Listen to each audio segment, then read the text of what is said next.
AITA for exposing my sister's fake tears with receipts at my mom's birthday? I'm Kimberly, 52, the oldest sister in a family where being reasonable usually meant swallowing whatever Denise did and smiling through it. She's my younger sister, 47, and somehow every mess she made ended with me looking cold, bitter, or jealous. I'm the person who brings extra napkins, checks on the older relatives, and remembers who can't eat onions, but in Denise's version of our family, I'm always the one holding the knife. That sounds dramatic, but it took me a long time to admit how predictable it had become. Denise has always known how to sound wounded before anyone asks a real question. Her voice gets soft. Her eyes get shiny. She looks down like someone just stepped on her heart. Then everyone turns toward whoever made her feel that way. Usually me. Growing up, Mom called Denise sensitive. Dad mostly stayed quiet. Marilyn, my mother, is 76 now, and she still says it the same way she did when Denise was 16 and forgot to return the dress she borrowed from me. She's sensitive, Kimberly. You know how your sister is. I did know. I knew Denise could miss a payment, forget a promise, show up late, drop a responsibility, and somehow by dinner, she would be the one being comforted. If I brought it up, I was harsh. If I stayed quiet, I was cold. If I fixed it, I was controlling. If I didn't fix it, I was selfish. For years I chose quiet. Quiet felt cheaper than a fight. I covered little things. A family dinner deposit here. Forgotten birthday gift there. Money for flowers she promised to order. Gas money she said she would pay back. One Thanksgiving, she was supposed to bring 2 pies and a tray of rolls. She arrived with a bottle of soda and red eyes. By the end of the night, Mom was telling me I should have checked on her more because Denise gets overwhelmed. Marcus, our brother, would say, "Just let it go, Kim. It's not worth it." The thing is, it was always worth something. Cost me money. Cost me sleep. Mostly, it cost me the right to be believed. Mom's 76th birthday was supposed to be simple at first. Then Marilyn mentioned very casually that she didn't know how many big birthdays she had left where everyone would come together. That hit all of us in different ways. Suddenly, we were planning a real family dinner. Not just cake after church or a quick potluck in someone's kitchen. No city, no fancy venue, just a rented community room with long folding tables, paper plates, coolers full of drinks, trays of food covered in foil, and relatives driving in with crock pots and plastic containers. It was exactly the kind of family event Mom loved because she could pretend everyone was close for a few hours. I started a group chat called Mom's 76th Birthday. I sent a shared Google Calendar invite. I made a list for food, chairs, setup, cleanup, music, photos, and the group gift. I kept everything in writing because after 5 decades in my family, I had learned that memories become very flexible when feelings get involved. My first message was boring and practical. Please confirm what you're bringing by Friday so I can finalize everything. Carmen, our cousin, said she could bring baked ziti. Marcus offered drinks and ice. Aunt Jo said she had extra folding chairs. Lily, Denise's daughter, offered to help set up the slideshow on a laptop. Then Denise texted, "I want to do something meaningful. Mom always thinks I don't care." I stared at that message for a while before answering. I wanted to say, "Then care before the day of the event." Instead I typed, "What would you like to handle?" She responded almost immediately, "I'll do the cake. And I have Mom's old photo album. Don't take this away from me." I could feel the trap in the wording, but I also knew if I said no, she would tell everyone I excluded her. So I replied, "Okay. Cake and old photos for the slideshow. Gift contribution by next Friday like everyone else." Denise wrote, "Got it." That "got it" mattered later. For a couple of days everything seemed fine. Denise accepted the calendar invite. She liked a message where I posted the cake pickup time. She replied to an email thread about the slideshow deadline saying, "I said I'd do it. Please stop treating me like a child." I backed off. Not completely because I'm not stupid, but enough. The week before the birthday, she started disappearing. I texted, "Cake pickup is Saturday at 2. Please confirm." Nothing. The next morning, "Need slideshow photos by Wednesday night so Lily can load them." Denise replied 7 hours later, "I'm dealing with a lot right now, Kim. Please don't start." I didn't start. I just wrote, "If you can't do the cake or photos, Please tell the group today so someone else can take over. She didn't answer that. On Wednesday night, no photos came. Lily texted the group. I can still add photos tomorrow if they're sent by lunch. Denise did not reply. On Thursday afternoon, I got a private text from Denise. Just cover it for me this time and don't tell Mom. I knew she meant the group gift. We had decided to get Mom a new recliner because the old one had a broken handle, and she kept pretending it was fine. Everyone had sent their part through Venmo or Zelle with notes like Mom chair or birthday gift. Denise's share was the only one missing. I typed deleted, typed again. No. If you can't contribute, say that honestly in the group chat. She answered, wow. Then, you really enjoy making me look bad. I put my phone down and stood in my kitchen for a full minute, looking at the birthday candles I had bought because Denise forgot them the year before. There are moments when a pattern becomes so clear it almost feels physical, like hearing a lock click. I didn't argue. I didn't call Mom. I didn't call Marcus. I just checked the bakery's hours, bought extra candles, and made a mental note to stop by the grocery store Saturday morning for a backup sheet cake if Denise still hadn't confirmed. Friday night, Lily texted me privately. Aunt Kim, I don't know if I should send this, but this isn't what happened.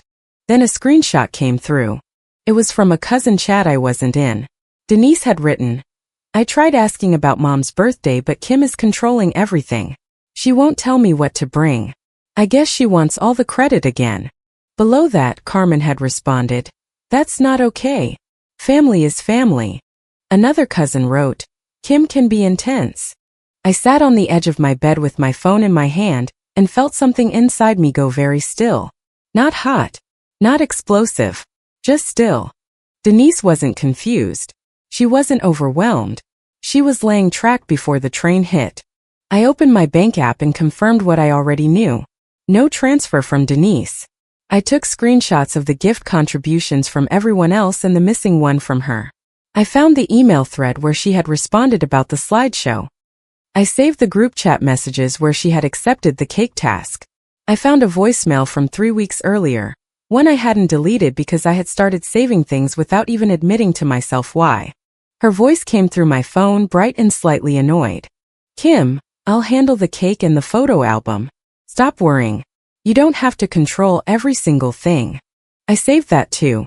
Then Lily sent one more screenshot. This one was worse. Denise had written, don't worry. If I cry, Mom will make Kim fix it. She always does. I read it 3 times. Then I whispered, so this wasn't panic. It was a plan. I didn't sleep much that night. Not because I was deciding whether to destroy my sister. That isn't what it felt like. I was deciding whether I was finally done offering myself up as the family trash can because it made everyone else more comfortable. Saturday morning I printed one page with the clearest pieces. The group chat reminder Denise's got it. The email about the slideshow, her private text asking me to cover her money, the gift payment list, and the screenshot Lily sent. I put the paper in an envelope in my purse. On my phone I made a folder called Mom Birthday Timeline. Then I went to the grocery store and bought a plain sheet cake with simple buttercream flowers. Nothing fancy. Yellow cake, white frosting, pink roses in the corners. I asked them to write Happy 76th Birthday Marilyn in blue. The woman behind the bakery counter smiled and said, Big party. I said, something like that. I put the cake in my car and drove to the community room early. For the next 2 hours I did what I always do. I arranged folding chairs borrowed from 3 different relatives. I clipped printed photos to twine along the hallway. I stacked disposable plates beside the drinks cooler. I checked that the slideshow folder opened on the laptop and that the little speaker worked. I put foil-covered trays on the food table and wiped condensation off the cooler lid with paper towels. Mom arrived in a pale blue blouse with a sparkly birthday crown someone had bought as a joke. She pretended to hate it, then wore it anyway. Dad, Robert, walked in behind her carrying her purse because she had handed it to him without looking. He gave me one of his quiet nods. Looks nice, Kim, he said. Thanks, Dad. He glanced at the dessert table, empty except for napkins, candles, and a plastic cake knife. Denise bringing the cake? That's what she said. He looked at me for 1 extra second, then looked away. Dad sees more than he admits. His specialty is noticing and then choosing silence. By 5 o'clock, relatives were filling plates. Kids were running between tables. Carmen came in with baked ziti and kissed Mom on both cheeks. Marcus carried bags of ice to the cooler. Lily stood near the laptop, checking the slideshow, her mouth tight every time she looked at me. At 5:20, Carmen asked, "Denise said she was bringing the cake, right?" "Yes," I said. At 5:35, Mom looked around and asked, "Where's your sister?" Nobody answered. At 5:47, Denise walked in. No cake. No photo album. No gift bag. Just her purse, a cardigan wrapped tightly around her shoulders, and watery eyes like she had been crying in the car. She paused in the doorway long enough for people to notice her face. Mom sat up immediately. "Denise? Honey, what happened?" Denise shook her head like she was trying to be brave. "Nothing. I'm fine." That was her opening line every time she wanted someone to ask again. Carmen put down the serving spoon. "You don't look fine." Denise glanced at me, then away. I didn't even know what time I was supposed to be here. The room didn't go silent, not all at once. It dimmed. Conversations lowered. People started looking between us. I stood beside the dessert table, holding a stack of napkins. My phone was in my back pocket. The envelope was in my purse under the table. I said. The time was on the calendar invite and in the group chat. Denise gave a small laugh that sounded like it hurt. "See? That tone. This is what I mean." Mom sighed. "Not today, Kimberly. Please." I looked at her. I said one sentence. Denise's eyes filled faster. I tried to help, but Kimberly shut me out like she always does. She made the whole thing impossible. I asked what to bring. I asked about the cake. I asked about the photos. She wanted to do everything herself so she could look like the good daughter. There it was. Carmen turned toward me. "Kimberly, would it have killed you to include your sister?" My face got hot, but my voice stayed even. She was included. Denise covered her mouth. "I guess I'm just the problem like always." Marcus muttered. "Can we not do this today?"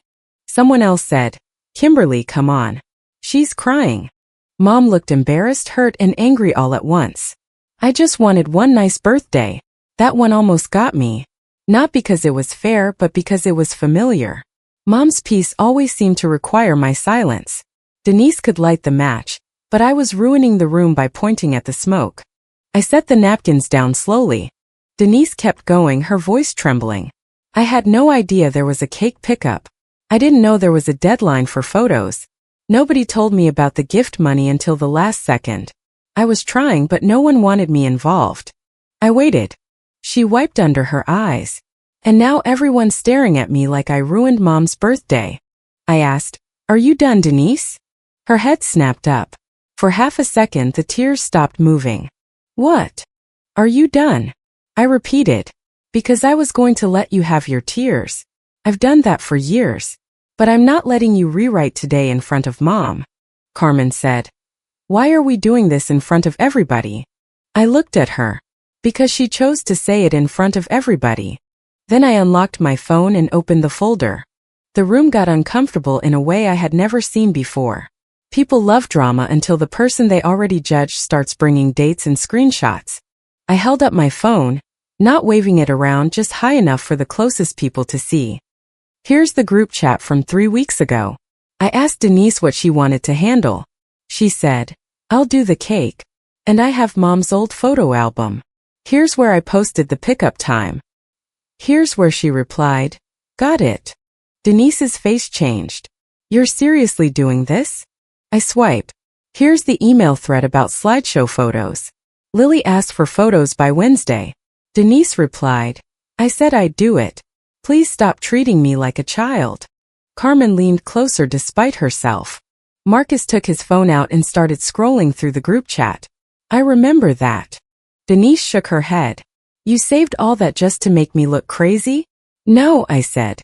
"I saved things because every time I trusted you, I became the villain in a story you made up." Mom whispered, "Kimberly." Dad spoke before she could finish. "Let her talk, Marilyn." That was the first time all day my hands almost shook. I opened the voicemail and pressed play. Denise's own voice filled the space between the food table and the dessert table. "Kim, I'll handle the cake and the photo album. Stop worrying. You don't have to control every single thing. No one moved. There is a specific kind of silence that happens when a room full of people realizes the script they were handed has the wrong villain. It is not loud or satisfying. It is awkward, heavy, full of people suddenly very interested in their paper plates. Denise stared at my phone like it had betrayed her. I said, "You told people I refused to tell you what to bring." That was not true. She crossed her arms. I was overwhelmed. You don't know what I've been dealing with. I know what you asked me privately. I opened the text. "Just cover it for me this time and don't tell Mom," I read. Aunt Jo made a small sound under her breath. I continued. Everyone else sent their share of Mom's gift. Carmen, Marcus, Aunt Jo, Uncle Ray, Lily, everyone. Denise never sent hers. Then she told people I was hoarding the gift money. Carmen's face went stiff. "Wait, that's not what Denise told me." Denise snapped, "I didn't say hoarding." I looked at her. "You said I was controlling the money and wouldn't tell you where it was going." Dad looked at Denise. His voice was quiet, but it carried. "Denise, did you send the money or not?" Denise's mouth opened, closed. She looked at Mom. Mom looked away. That answered it. I could have stopped there. Maybe a better person would have. But Denise had not just failed. She had planned to fail in a way that made the entire family push me back into rescuing her. And I was done being rescued into blame. I opened the last screenshot. I did not show Lily's name. I had cropped it before I printed anything because Lily was 23 and had already done more than most adults in that room. I read the line out loud. "Kim will fix it. She always does." Denise's face went pale. Then I read the next line. "If I cry, Mom will make Kim fix it." Lily stood near the kitchen doorway, looking guilty and relieved at the same time. Marcus lowered his phone. Carmen took a step back from Denise like she had suddenly noticed a spill on the floor. Denise started crying harder. Not the pretty controlled tears from before. These were angry tears. "I can't believe you do this to me in front of everyone," she said. "You humiliated me." I looked at the empty dessert table behind me. "You came in here without the cake, without the photos, without the money, and told everyone I shut you out. You don't get to set the fire, cry over the smoke, and call me cruel for opening a window." "Kimberly," Mom said, sharper this time, "Denise is already upset." I turned to her. I did not raise my voice. I think that made it worse for her. She's upset because this is the first time her version isn't the only one in the room. Mom's eyes filled. "I just wanted one nice birthday." "I know," I said. "And I wanted that for you. That's why I organized the chairs, the food schedule, the photos, the gift, the slideshow, the candles, and the backup plan. But I'm not going to be blamed for Denise's choices so everyone can pretend this is peace." For once, Mom had no automatic answer. Carmen looked down at her phone, scrolling fast. "Denise, you told me Kim never gave you the cake information." Denise wiped her face. "I felt excluded," Carmen said. "That's not the same thing." Marcus rubbed his forehead. "Denise, why didn't you just say you couldn't do it?" "Because she would have judged me," Denise said, pointing at me. "I asked you to tell the group if you couldn't do it," I said. "That was your chance." Someone near the back muttered, "Family is family." I turned just enough to answer the room, not the person. Family is not one person lying and everyone else demanding the lie be respected. That landed harder than I expected. Dad finally stood. He didn't make a speech. He never does. He walked over to the empty dessert table, looked at me and said, "Kim still brought the cake, didn't she?" Mom looked confused. "What cake?" I took a breath. "The backup cake in my car." Dad nodded once. "I'll get it." That was the closest he came to choosing a side in public. For Robert, it was practically a parade. While he went outside, Denise disappeared into the hallway. A minute later, I heard muffled crying. Normally, 3 people would have followed her. This time, only Mom half stood, then sat back down when Dad came in carrying the grocery store sheet cake. He set it on the table carefully. "Thank you," he said softly, "for still bringing a cake." I had to look away for a second. We sang Happy Birthday. It was awkward and quiet at first. Then the kids got loud because kids don't understand adult tension unless it starts throwing furniture. Mom blew out her candles with trembling lips. Denise came back halfway through the song and stood near the doorway, arms folded, face blotchy. No one rushed to make space for her in the center. That may sound small. In my family it was huge. The rest of the party happened, but differently. People still ate. The slideshow played, though it was missing the old album photos Denise had promised. Lily had used the pictures I sent and a few from Marcus. Mom smiled at some of them and cried at one of her holding us as kids. Carmen helped clean up without looking me in the eye. Marcus loaded coolers into his car and said, "I'm sorry, I always told you to let it go." I said, "I know you hate conflict." He nodded. "Yeah, but I think I made you carry it." That was more honest than any perfect apology would have been. Denise left without saying goodbye to me. Mom hugged her in the parking lot. I saw it through the window while wiping down tables. Old habits do not die because of one screenshot. But some habits crack. The next morning, before anyone could start softening the story, I sent one email to the family. The subject was Mom's birthday timeline and plans going forward. I kept it practical. No insults. No name-calling. No dramatic language. I wrote, "I'm sending this so the timeline is clear and so no one has to rely on rumors." I attached the group chat screenshots, the email confirmation, the voicemail file, the gift contribution list, and the receipt for the backup cake. Then I wrote the part that mattered most. Going forward, I will not cover anyone's contribution privately. If someone volunteers for a task, that person is responsible for completing it or telling the group they cannot. I will not accept blame for tasks I did not take on, money I did not receive, or promises I did not make. Shared expenses need to be sent directly and confirmed in the group chat. I paused before the last line.